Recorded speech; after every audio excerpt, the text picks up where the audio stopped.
ان الحمد للہ والصلاة والسلام علی رسول اللہ اما بعد قال اللہ تبارک و تعالی فی القرآن المجید والفرقان الحمید رضی اللہ عنہم ورضوا عنہ۔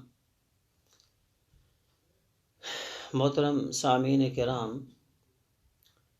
بر صغیر ایک ایسا ایریا ہے، زمین کا ایک ایسا خطہ ہے جہاں جتنی بڑی کہانی ہوگی، جتنا بڑا جھوٹ ہوگا، جتنی بڑی من گھڑت بات ہوگی، وہ اتنی ہی زیادہ ہمارے اس ایریے میں وہ مشہور ہوگی اور اتنے ہی زیادہ اس سے لوگ متاثر ہوں گے، چاہے اس کا وجود دنیا کی کسی بھی مستند کتاب میں نہ ہو۔ لیکن اس کے برعکس آپ اگر کسی انسان کو صحیح قرآن و حدیث کی بات سنانے کی کوشش کریں گے تو لوگ اس سے اکتا جائیں گے۔ ہم اصل میں کانوں کا چسکا جو ہے اس کی عادی ہو گئے ہیں، حقیقت کیا ہے اس سے ہمیں کوئی سروکار نہیں۔ رجب کا مہینہ گزر رہا ہے اور یہ حرمت والے 4 مہینوں سے ایک مہینہ ہے۔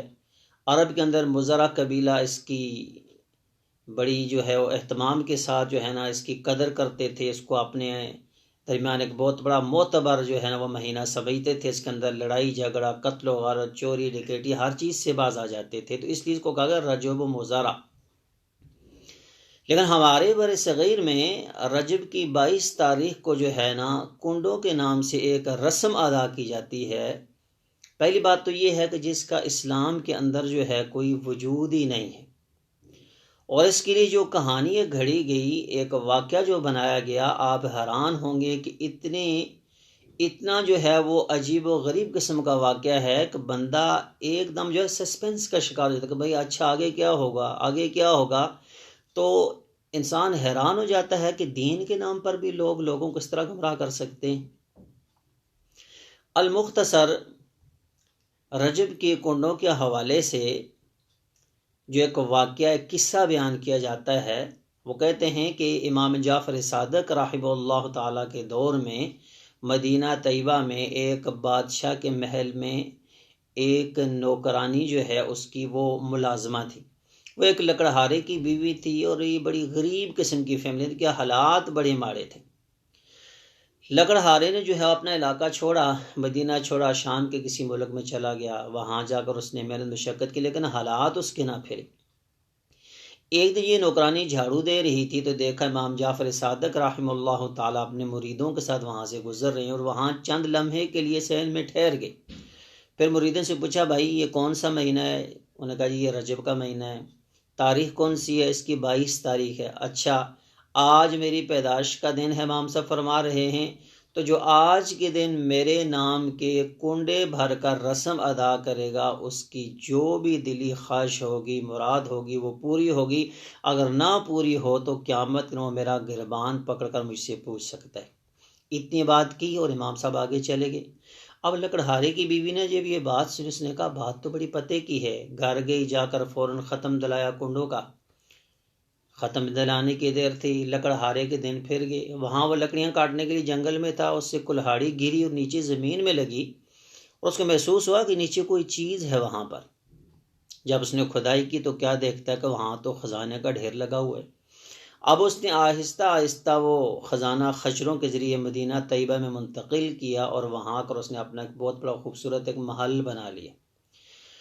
ایک دن وہ وزیر کی بیوی اپنی چھت پر یہ کہا بھئی ہمارے گھر کے سامنے کس کا گھر ہے؟ کہا جی یہ وہ اسی کا گھر ہے جو آپ کے پاس نوکرانی جھاڑو دیا کرتی تھی۔ اس نے کہا اچھا بھائی اس کا محل ہے، کس طرح بن گیا؟ ہمارے پاس تو لاؤ۔ نوکرانی کو جب لایا گیا تو اس نے ساری داستان جب سنائی اس کو، وزیر کی بیوی کو، تو نوکرانی کی ساری داستان سن کر جو ہے وزیر کی بیوی کہنے یہ کیسے ہو سکتا ہے، میں اس کو نہیں مانتی، ایسا کبھی ہو ہی نہیں سکتا۔ اس نے اتنی بڑی رسم کا انکار کر دیا۔ اب انکار کرنے کی دیر تھی، ہوا کیا کہ ان کے اوپر اللہ کی طرف سے عذاب آنا شروع ہو گئے۔ سب سے پہلے یہ ہوا کہ اس کے خاوند کو اس کے عہدے سے سسپینڈ کر دیا گیا، اس کو جرمانہ بھی کر دیا، اس کو جلا وطن کر دیا گیا کہ بھائی چلو نکلو یہاں سے، آپ کی ساری مراعات، سارے عہدے، سارا پروٹوکول ختم کرتے ہیں اور آپ کو اس ملک سے نکال دیا جائے گا۔ اب وہ اپنی بیوی کو لے کر چلا، راستے میں اس کو بھوک لگی، اس نے ایک خربوزہ خریدا اور اس کو رومال میں باندھ لیا۔ اچانک کیا ہوا کہ بادشاہ کا بیٹا شکار کرنے گیا تھا، وہ گم ہو گیا۔ درباریوں نے کہا ہو سکتا ہے کہ عالیجہ آپ کے بیٹے کو اسی وزیر نے ضد میں آ کر کہیں مار دیا ہو۔ ہر کارے پیچھے دوڑائے گئے، جا کر دیکھا جی کہ وہ وزیر صاحب جا رہے ہیں اور ساتھ میں ایک رومال ہے۔ جب رومال کھول کر دیکھا اس میں شہزادے کا سر ہے۔ اب کیا تھا، وزیر صاحب کو گرفتار کیا، جیل میں بند کیا۔ اب یہ دونوں میاں بیوی رات کو بیٹے سوچیں کہ صبح ہمارا سر قلم ہونا ہے، لیکن عجیب بات ہے کہ ہمارے ساتھ یہ کیوں ہوا؟ کون سا ایسا جرم ہو گیا، کون سی غلطی ہوگی، کون سی خطا جس کی ہمیں اتنی بڑی سزا ملی ہے؟ آخر وزیر کی بیوی کہنے لگی ہاں مجھے لگتا ہے کہ میں نے کنڈوں کا انکار کیا تھا، شاید اس وجہ سے ہم اللہ کی پکڑ میں آ گئے۔ اب اس نے کہا اور اس کے خاوند نے دونوں نے دعا کی کہ یا اللہ اگر ہمیں اس چیز سے تو نجات دے دے تو ہم ساری زندگی 22 رجب کو امام صاحب کے نام کے کنڈے بھریں گے، کبھی بھی ان کا انکار نہیں کریں گے، بلکہ اپنی نسلوں میں یہ جو سنت جاری رکھ کر جائیں گے۔ ادھر ان کے دل میں خیال آنے کی دیر تھی، ادھر بادشاہ کا بیٹا جو شکار سے رات گئے واپس آ گیا، اس کو دیکھ کر حیران ہو گئی۔ اس نے کہا بھائی تیرا تو سر جو رومال میں بندھا ہوا تھا، رومال کو کھول کر دیکھا وہاں پر تربوزہ ہے، شہزادے کا سر نہیں۔ اب اندازہ کریں یہ کہانی گھڑی گئی کنڈوں کی رسم کو ادا کرنے کے لیے۔ یہاں پر چند سوالات اٹھتے ہیں۔ پہلا سوال یہ ہے کہ حضرت علی مرتضی رضی اللہ تعالیٰ کے پوتے امام جعفر صادق کیا وہ یہ سوچ سکتے ہیں، وہ یہ کہہ سکتے ہیں کہ قیامت کو اگر تمہارا یہ کام نہ تو میرا قربان پکڑ لینا، میں کروا کر دوں گا؟ اتنی بڑی بات حضرت علی کے پوتے تو نہیں کہہ سکتے۔ دوسرا یہ ہے کہ بھائی راتوں رات مکان بھی بن گیا، وہ محل بھی تیار ہو گیا، اور نوکرانی جو ہے وہ اس کو جناب والا جو ہے اتنے بڑے عہدے پر پہنچتی رہی، اور محل بھی جو ہے بادشاہ کے محل کے سامنے بنا، اس کو پتہ ہی نہیں چلا کہ وہ منٹوں میں بن گیا۔ آخر مہینے لگے ہوں گے، مزدور لگے ہوں گے، شور شرابہ ہوا ہوگا، لیکن اس کو پتہ ہی نہیں جب تک وہ چھت پر نہیں چڑھی۔ اور پھر یہ ساری بات جو ایک بادشاہ وزیر محلات کے بارے میں گھوم رہی ہے، اور امام جعفر صادق رحمہ اللہ پیدا ہوئے اموی دور حکومت میں، جب مروان بن حکم جو ہے وہ اموی خلیفہ تھے، اس وقت آپ کی پیدائش ہوئی، اور جب آپ کی وفات ہوئی تو وہ عباسی دور حکومت تھا، منصور کا دور تھا۔ یعنی اموی دور میں پیدا ہوئے، عباسی دور میں آپ فوت ہوئے۔ اس دور میں مسلمانوں کا دارالخلافہ پہلے شام تھا، بعد میں بغداد، مدینہ تو کبھی دارالخلافہ رہا ہی نہیں۔ جب مدینہ دارالخلافہ نہیں تو وہاں بادشاہوں کے محلات کیسے، وہاں وزراء کیسے؟ دوسری بات اس وقت کے جو لوگ تھے وہ اپنے آپ کو بادشاہ نہیں بلکہ خلیفہ کہتے تھے، تو یہ سراسر من گھڑت بات ہوئی کہ اس کا بھی کوئی وجود نہیں، یہ بغیر سر کے بغیر پاؤں کے ایک بات ہے، صرف لوگوں کو اس رسم بد کے اندر شامل کرنے کے لیے کہانی کو گھڑا گیا۔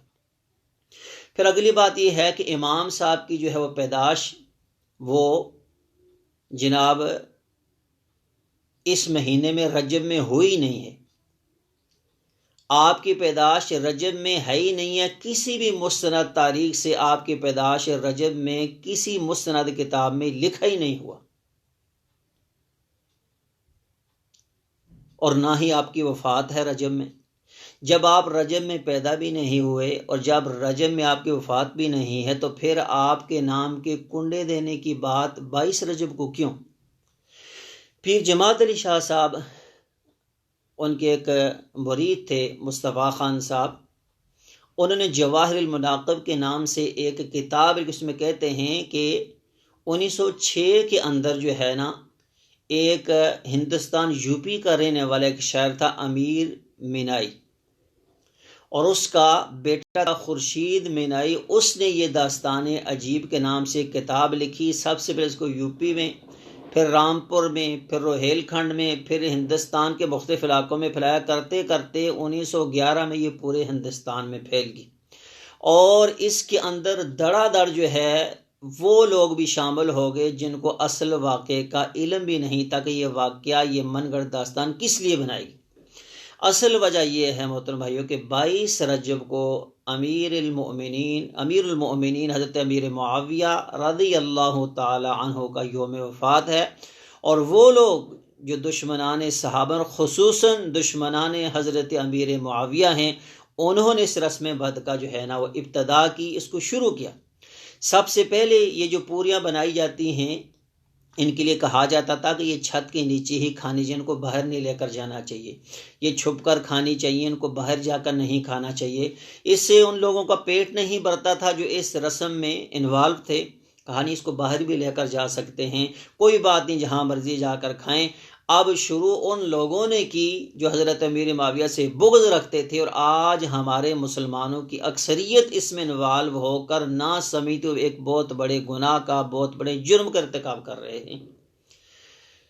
حضرت امیر معاویہ رضی اللہ تعالیٰ کی فضیلت کے لیے یہ بات کیا کم ہے، حضرت حسن اور حضرت حسین رضی اللہ تعالیٰ عنہما نے جناب امیر معاویہ کے ہاتھ پر 47 ہجری میں کوفہ کی مرکزی مسجد میں ممبر علی المرتضیٰ پر بیٹھ کر بیعت کر کے کہا کہ امیر معاویہ ہمارے امام ہیں، اور جو تمہارے اماموں کے امام ان کو آپ گستاخ کہتے ہیں، معاذ اللہ من ذالک۔ حضرت علی المرتضیٰ کے حوالے سے نہج البلاغہ میں خطبہ ہے، آپ کہتے ہیں میں نے ابوبکر صدیق کی بیعت کی، عمر کی بیعت کی جس نے ٹیڑوں کو سیدھا کیا، میں نے عثمان کی بیعت کی، اس کے بعد میری معاویہ سے لڑائی ہوئی رضی اللہ تعالیٰ عنہ، صرف دم عثمان میں، اس لیے نہیں، لا نستزیدہم فی الایمان باللہ، میرا اور معاویہ کا اللہ پر ایمان بھی برابر، نبی کی رسالت پر یقین بھی برابر، قرآن پر یقین بھی برابر، صرف ایک پوائنٹ تھا حضرت عثمان غنی کی شہادت، میں اس سے بری ہوں۔ ہم سمجھتے ہیں کہ حضرت علی المرتضیٰ اس سے بری تھے، ان کا اس میں کوئی کردار نہیں تھا۔ وہ تو کہتے ہیں کہ ہمارا ایمان برابر، وہ تو کہتے ہیں ہمارا نبی برابر، آج ان کے بغض میں ہم کہاں سے کہاں تک پہنچ چکے ہیں۔ امیر معاویہ رضی اللہ تعالیٰ عنہ وہ ہیں کہ جن کے دور میں 22 لاکھ سے لے کر 64 لاکھ مربع میل تک کا علاقہ مسلمانوں کے قبضے میں تھا، 3 بر اعظموں پر مسلمانوں کی حکومت تھی۔ سب سے پہلا بیری بیڑا ان کے دور میں تیار کیا گیا۔ یہ آپ 3 بر اعظموں میں سے جتنے بھی اس وقت جدید ترقی یافتہ ممالک لے سکتے ہیں، سب کے سب اس وقت اسلامی قلمرو میں آتے تھے۔ اس لیے مسلمانوں سے گزارش ہے کہ ان خرافات کے اندر جن کا وجود ہی کوئی نہیں ہے، جن کی بنیاد ہی صرف بغض صحابہ پر رکھی گئی ہے، ان میں شامل ہو کر ایسی عجیب و غریب داستانوں پر عمل کر کے اپنے ایمان کو نہ بگاڑیں۔ جناب پیر عبدالقادر جیلانی فرماتے ہیں کہ مسلمانوں پر واجب ہے سنت اور جماعت کے ساتھ منسلک رہنا۔ پھر سنت کی تعریف کرتے ہیں کہ سنہ رسول اللہ صلی اللہ علیہ وسلم، سنت وہ ہے کہ جس کو نبی صلی اللہ علیہ وسلم نے جاری کیا، اور جماعت وہ ہے کہ اتفق علیہ صحابہ، تو جماعت اس چیز کا نام پر صحابہ کرام متفق ہوئے ہوں۔ اور میرے حضور نے فرمایا من عمل عملا لیس علیہ امرنا فہو رد، جو کوئی ایسا کام کرے جو دین میں نہیں ہے یا میں محمد کریم نے نہیں بتایا، اس کو اللہ کے ہاں قبولیت کبھی حاصل نہیں ہوگی۔ اور اللہ فرماتے ہیں بلغ ما انزل الیک من ربک فإن لم تفعل فما بلغت رسالتہ، حضور جو کچھ آپ کو بتایا گیا ہے آپ لوگوں کو بتائیے، اگر آپ نہیں بتائیں گے تو آپ رسالت کا حق نہیں ادا کر رہے۔ تو کیا معاذ اللہ حضور نے اتنا بڑا ثواب کا کام ہمیں بتایا ہی نہیں ہے؟ یا اتنی بڑی عظیم شخصیت جو گزری حضرت امام جعفر صادق، صرف انہوں نے ہی اپنا قول بیان کیا، کسی دوسرے کو بیان کرنے کی جو ہے وہ ضرورت نہیں پڑی۔ تو یہ من گھڑت واقعات، من گھڑت کہانیاں جو ہمارے دین میں داخل کر دی گئی ہیں، اسی وجہ سے لوگ دیکھ کر جو ہے اسلام سے بھاگتے جا رہے ہیں۔ خالص قرآن و سنت کو فالو کرنے کی کوشش کریں، قرآن میں دیکھیں، رسول اللہ کے فرامین میں دیکھیں، اسی کے اندر دین بند ہے۔ اللہ ہم سب کو عمل کرنے کی توفیق عطا فرمائے۔ وأقول قولی ھذا استغفر اللہ لی ولکم ولسائر المسلمین۔